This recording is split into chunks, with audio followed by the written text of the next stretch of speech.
This is 22 hours GMT. We're doing a test recording of the Khoodeelaar television channel at 22 hours GMT on Saturday, 18th of July 2020. We're doing this test as part of our IT installation, experiment, and checkup before we go online as a part of the daily schedule that we are planning to broadcast on this channel.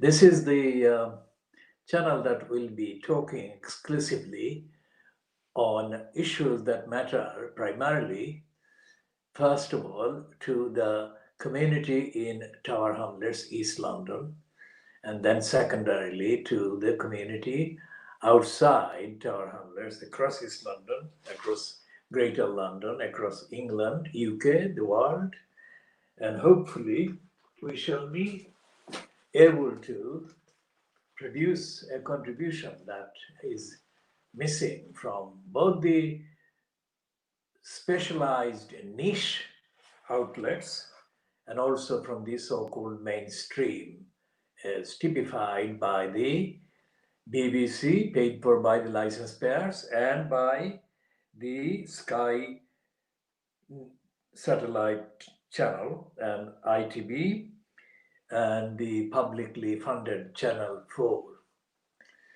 Now, Channel 4 is one of the things that I have been involved in setting up as a campaigner in the 70s. I was one of the people actively involved in arguing for a so-called, at that time, fourth channel. And that argument and debate and involvement was prompted by the government's, the Labour government's commission called the Annan Committee. Annan was Gabriel Annan of the University of London, and he was given this task to produce a report on the viability, feasibility of a fourth channel.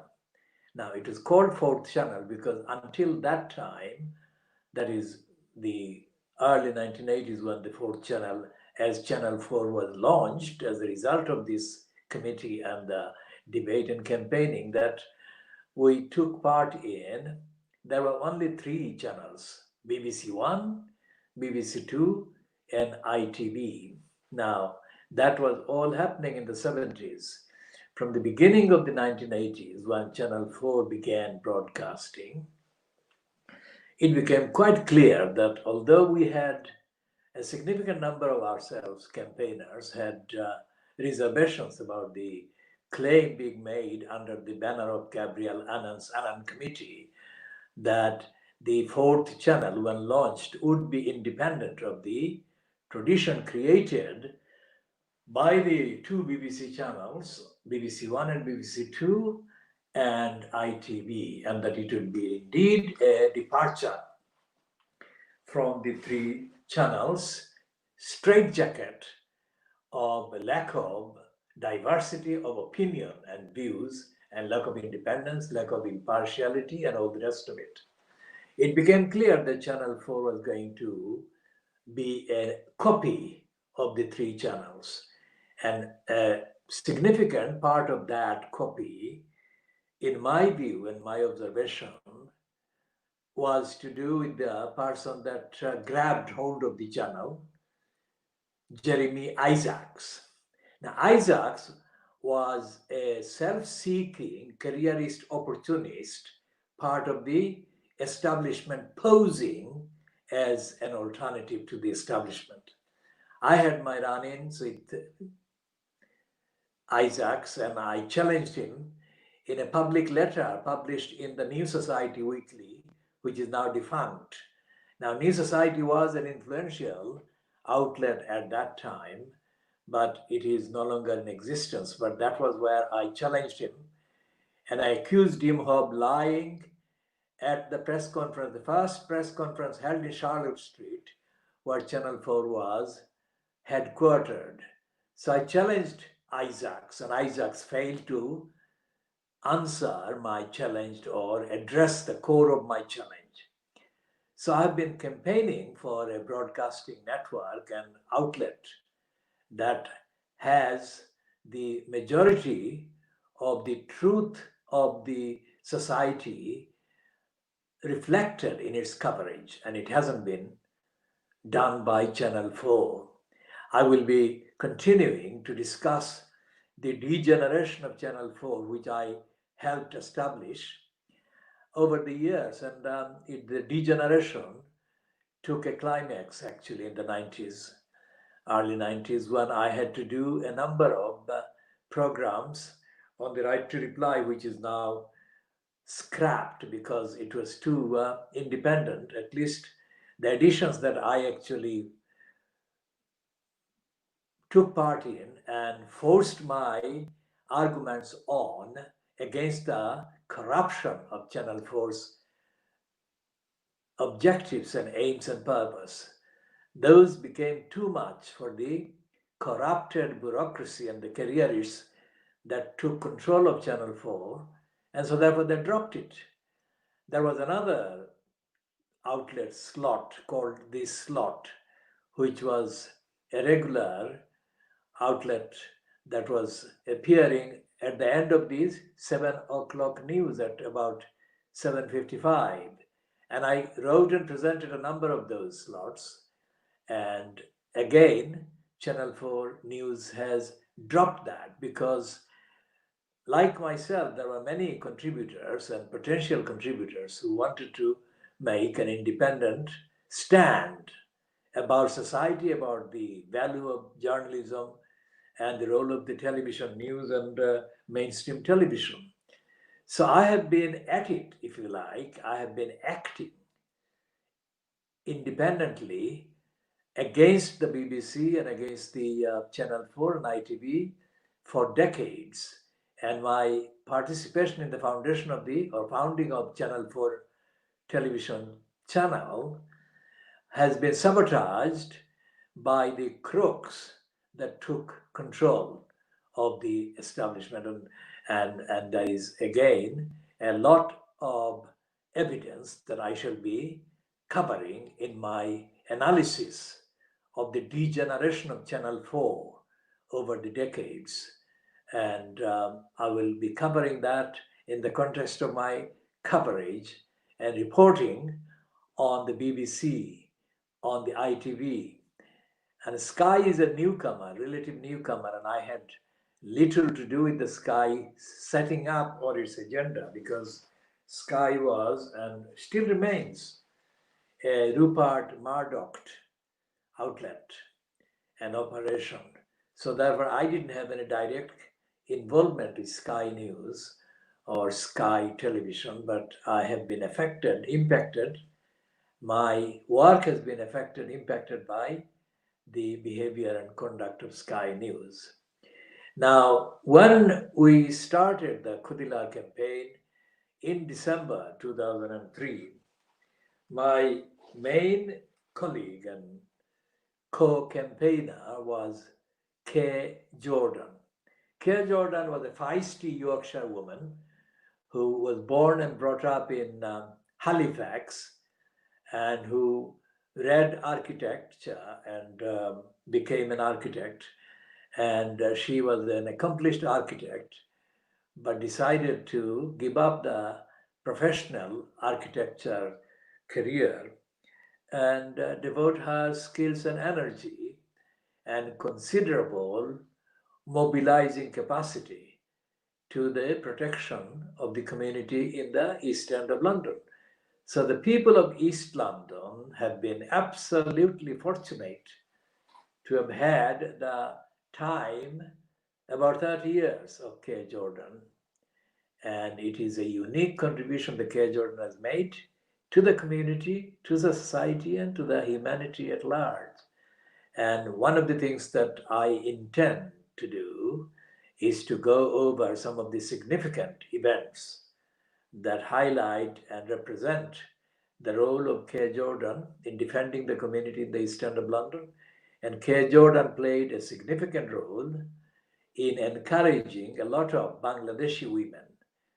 And this is something that is absolutely in need of being recognized, recorded, remembered, and learned from.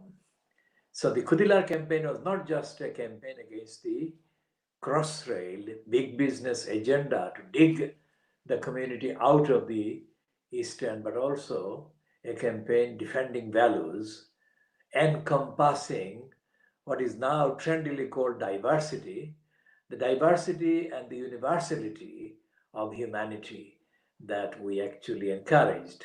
And there are many unfinished tasks that the Khoodeelaar campaign was engaged in doing, but the crooks installed in parts of Tower Hamlets, despite K. Jordan, despite the effort of the Khoodeelaar campaign, that those crooks successfully remained in harmful position, doing harm to the community. One of the harmful things that they have been doing is to divert the resources and the energies that should have been engaged in enlightening the local community, giving education, giving information, giving awareness, giving self-confidence among the people in the East End of London, all backgrounds generally, but particularly those people who are normally dismissively referred to as disadvantaged, deprived. Now, my thesis has been that deprivation, vulnerability, and other lack of opportunities, so-called, are created by other people making decisions that deny the particular individuals targeted for the denial of the opportunities that they're supposed to be getting. So the plethora of initiatives and projects that I've had to undertake and initiate long before I met K. Jordan and long before I actually began working together against the Crossrail project, those projects and initiatives were necessitated by the absence of any independent provision of service for the whole community in the East End of London and especially in Tower Hamlets. And that is where the Khoodeelaar campaign is to be contexted. It is part of the movement defending the community in the East End of London. And that movement I set up decades ago. And I set up that movement before the Borough of Tower Hamlets was even created in April 1965. The movement defending the community, in effect, was created on the 13th of June, 1963. And that was inspired by the need to protect the rights of my father, who was living in Stepney in 1963. And I had to intervene on his behalf based on his evidence. And that began in June 1963, and it is continuing now, which is the 66th decade, sixth decade of confrontation with the corrupt local council, and it is getting corrupter. And it is something that must be addressed as a matter of urgency so that the current population do not lose out anymore. So the Travelers Council has been a colluder with the big business promoters of the agenda of Crossrail Hole through Brick Lane. And so therefore we focused our energy and concentration of attention against the role of Travelers Council. No to council role in Crossrail Hole. That is one of the most well-known placards that I wrote and created. At first, Kay didn't understand what I was meaning by that. And a man working at the time in her operation at the SSBA explained to her that that is exactly the point of the campaign. No to the council role in the crossrail hole, not the role to the crossrail in the crossrail hole, in the beginning inviting of the crossrail hole. At the time in 2003-4, at the beginning of the crossrail threat to the East End, and especially at first focused on the space between Hanbury Street and Prince Lear Street in Brick Lane area, the idea was that there would be digging a hole, and the hole would be in place as a process to release all the dirt and the rubbish from underground, going about a mile or so underground. I mean, in effect, and it will continue to be brought out through that big hole for the length of the duration of the construction of the crossrail line, which was estimated at the time to be anything between 8 to 10 years. Now, to imagine that, it will take a lot of energy and focus and concentration to understand the magnitude of the threat to the whole community. And I had no option but to take it on. And so therefore, KhoodeelaarTV campaign was created, and KhoodeelaarTV, the word is, the nearest equivalent is the French word Oyez, O-Y-E-Z. It's a town crier's cry, but the KhoodeelaarTV campaign and the word Khoodeelaar had the magnitude many times more powerful than Oyez and its English equivalent. So the KhoodeelaarTV campaign was founded and it instantly caught on. K. Jordan, who did not understand Siloti or Bengali and was never exposed to a demonstration of the linguistic versatility that is inherent in the Siloti language or its backgrounds, was astounded when told by a young woman called Afia, who was working at Hiba, that K helped, found, and was running as one of the projects, helping the young women, Bangladeshi women in the main, but not exclusively. When Afia explained to K that the word Khoodeelaar was instantaneously, electrifyingly, absolutely resonating with the people who heard it, the Silati speaking people who heard it. And Kay was absolutely beside herself. She was totally thrilled that I had come up with that word. And so therefore, that kind of appreciation can only come from somebody who is genuinely interested in both the linguistics and these associated implied implications and impact and the exciting rallying appeal that the word Khoodeelaar has. Khoodeelaar has various dimensions, and we have over the last 17 years since I devised it as a rhetorical, semantic tool for mobilization, it has contributed seriously to the discourse in the local community and also beyond. So আমরা সিলেটি মাতৃ মানুষে কিন্তু সিলেটি মাতৃ লইয়া আমরা বেশি আলাপ আলোচনা করি না, কারণ আমরা কিছু দুচ্চুর আসনি, তাই সিলেটি মাত পাবলিকলি মারতে তারা শরম লাগে, এটা হইলো ব্রেইন ওয়াশ করাইতা। এখন সিলেটি সম্পর্কে মাতিছি আগে, আরো মাতিমো।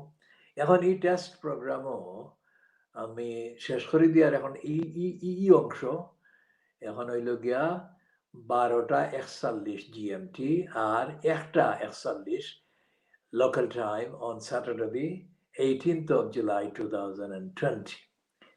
এর বাদর এডিশনও বাকি মাতিমু শামিমা বেগমর যে judicial application for a review of her claim that has been rejected by Sajid Javid, the former Home Secretary, and her British nationality was scrapped. She has been allowed to enter the UK to challenge that decision. It must not be misunderstood as being her being allowed to return without condition. That is not the case at all. And racists, including the Spectator, where Boris Johnson has had a lot of corrupt editorial careerist time there, and David Blanket had his mistress working there at one time, the Canadian woman.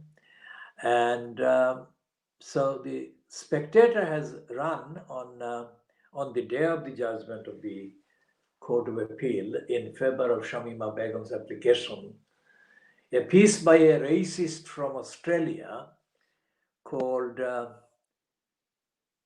whatever he is called, his name is reminiscent of the racist anti-Muslim BBC reporter Michael Elkins from Jerusalem. Elkins distorted the truth for a very long time, and the BBC allowed him to lie against the Palestinians. So this Elkins sounding racist from Auckland, who is supposedly a professor, a tutor at Oxford University. So many crooks end up in Oxford University as professors or tutors or whatever. So this idiot has written a denunciation of the Court of Appeal ruling allowing Shamima Begum to enter the country to pursue her challenge of Sajid Javid scrapping her British citizenship. Now, anyone who knows the jurisprudence, that is the main resource of based on the decisions of a particular legal system, so the English jurisprudence. I call it English because although it is called English and Welsh, the Welsh is racistly misappropriated by the English, and they patronizingly, they misrepresent the Welsh addendum as if they are recognizing the Welsh as equal to the English. No way. English rules. It's Little England ruling the whole world. That's the mentality. So this idiot has written a piece denouncing the judgment of the Court of Appeal, but he has not cited anything in terms of the jurisprudence, nor, which he should have done, in terms of the international treaty obligations that the UK has been under since 1950, since the Treaty of Rome. In fact, the UK has been under many liberalizing, civilizing international treaties since it became one of the founders in the late 1940s of the United Nations. So today, Friday, the 17th of July, when I posted a few short comments on the KhoodeelaarTV Facebook account, agreeing with some of the things that Jeremy Corbyn has been posting, I added that, or I will be elaborating on the caveat that Corbyn should have been saying those things while he was in office, in post as the leader of the Labour Party. While Corbyn was in post as leader of the Labour Party, I found him totally lacking in ability and skills. And I have posted extensively original, analytical observations about why Corbyn was deposed. And I shall update that in an extended version or versions in due course. So Corbyn is saying things that he did not say in the 5 years that he was in post as the leader of the Labour Party. So he has started saying things.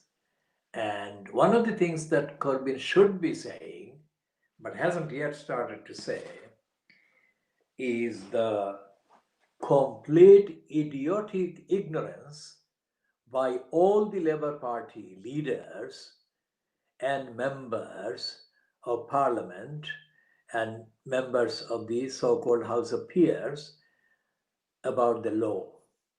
So I will be extensively talking about the inadequacy of English law, British law, UK law, in the context of human rights, international obligations, and the reason why the Brexiteering, little English racists apparently won the argument is because there was a huge, and there remains a huge vacuum. There is no discussion, there is no discursive, analytical arguments in favor of educating people about the laws of liberation or liberating laws, socializing laws. And Corbyn, I did not expect him to the extent that I would have expected Keir Starmer to do that. But Keir Starmer is another completely different and very poisonous political entity indeed. I shall be discussing Keir Starmer in due course. And we have Shamima Begum as a schoolgirl from Tower Hamlets dominating the news about jihadi brides. She is in the newspaper, the Murdoch Times, Friday, the 17th of July. That is the inside page of the Times newspaper about that's page 7. And it says jihadist bride can come back to Britain after court ruling. Now that is quite misleading because she's only being given very strict conditional permission to come to challenge that. It doesn't mean that she will be treated as if she has been allowed to assert her British nationality. That has not been decided at all. But that is the lunatic, nervous, hate spreading headline by the dirty digger Rupert Murdoch's son on Friday, the 17th of July. The point is that these are very serious matters because these papers are read by millions of people in Britain, most of them white, most of them non-Muslim, most of them non-Bangladeshis. Yet in the Bangladeshi community, there is absolute dearth of even awareness, not about just this decision about Shamima Begum, but the whole thing about Shamima Begum, that the Tower Hamlets Council failed actually to address. So we shall be continuing the discussion and analysis, and we shall be doing that as part of the evidence and the proof on which we are claiming to have this elected mayor post scrapped. There are other issues about the crane crash that killed June Harvey on the 7th of July in Bow, London E3, and the building collapse, bricks that killed a young mother 2 years ago in the Baghdad Road, and the faulty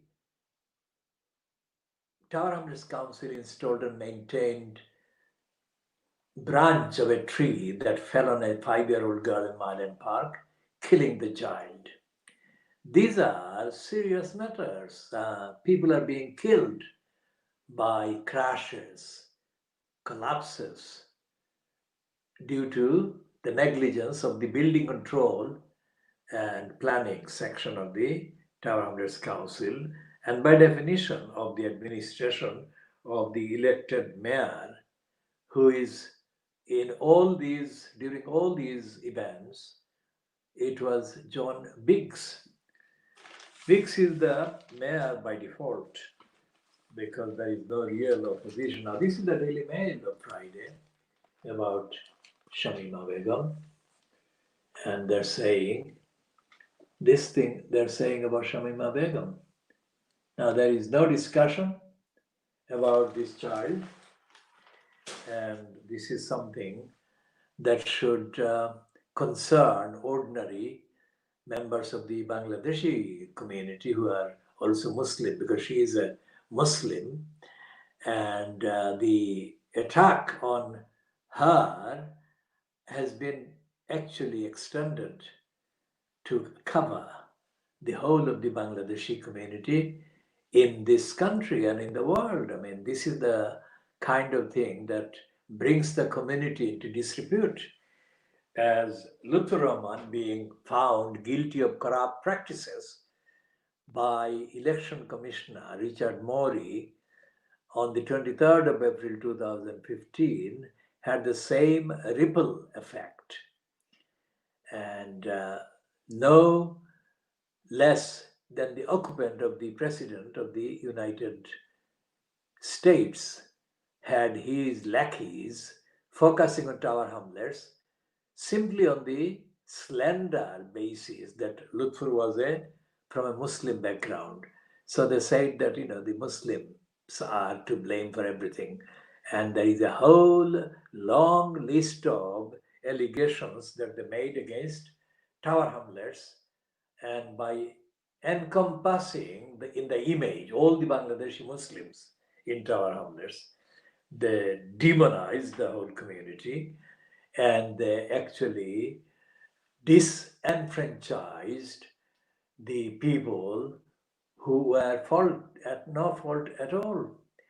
And so we'll be discussing all of these and updating based on every single new event that happens in these matters.